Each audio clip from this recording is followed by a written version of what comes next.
I do genuinely think this is amazing. I think this is really impressive. And it shows someone who's very strong. So, of course, with the Jim Crow level caricatures being made of Haitian immigrants living in Springfield, Ohio, there was a story of a young boy that was killed by a driver who happened to be a Haitian immigrant. And this man is talking about his 11-year-old son because neo Nazis and white supremacists are using the death of his son for politics and politicizing it to the point where his son is becoming a hate symbol on the internet and throughout the country. And he says here, I wish that my son was killed by a 60-year-old white man because then the right wing in America would not be using my son for political purposes, and they would not be using my son's death for political purposes. And the fact this man is willing to say this and take this stand is incredibly impressive, and I think we should be uplifting this story. After going through all of that pain, to realize, hate's not the answer. I'm not going to fall into this bigotry. There are traffic accidents. It was an accident. There's many people that die of traffic accidents in America. The only difference here, the reason it's in the news, is because it was a Haitian immigrant involved. And that's purely based off xenophobia and racism. And yeah, I think it's really cool In our best and interest sad. here after recent comments. You know, I wish that my son, Aiden Clark, was killed by a 60-year-old white man.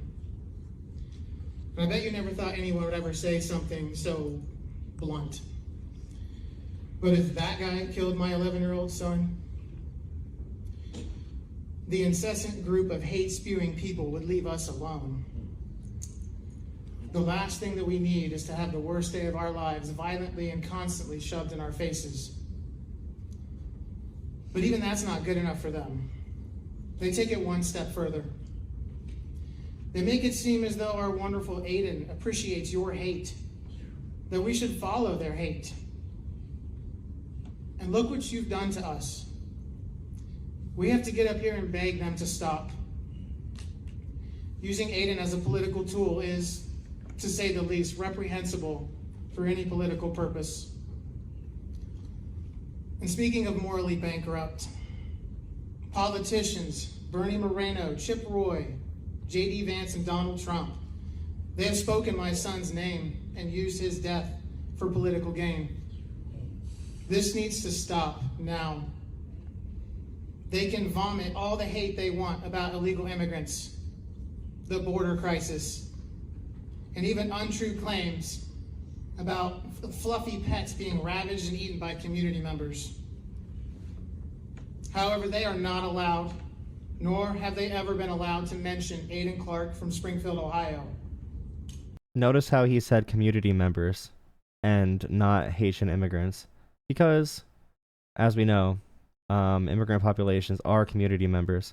And anyone elevating a crime committed by someone who's undocumented is doing that for political and racist reasons.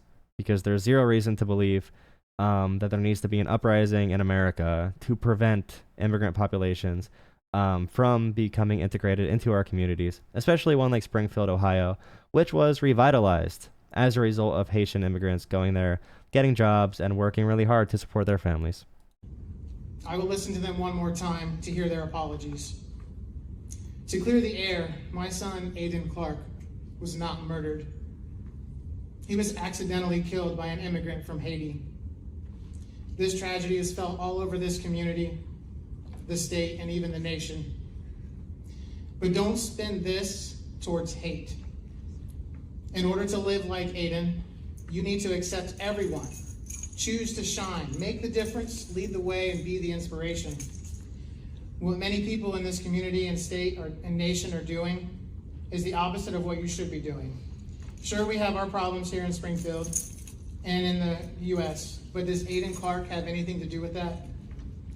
Did you know that an 11-year-old boy could be passionate about gardening, that he could haggle for a better price at a yard sale? Yeah, and I think, like I said before, it's really sad that this situation is being used as a political point and a political prop, and they're using dead children yet again and dead people in general to push this right-wing agenda of racism. But this father is, and the parent and both of the parents, it's tremendous. Tons of adoration for being able to go up and say that. Thank you to my channel's patrons, and please drop a like and subscribe. It really helps my channel grow and helps get my messages out there. Thank you.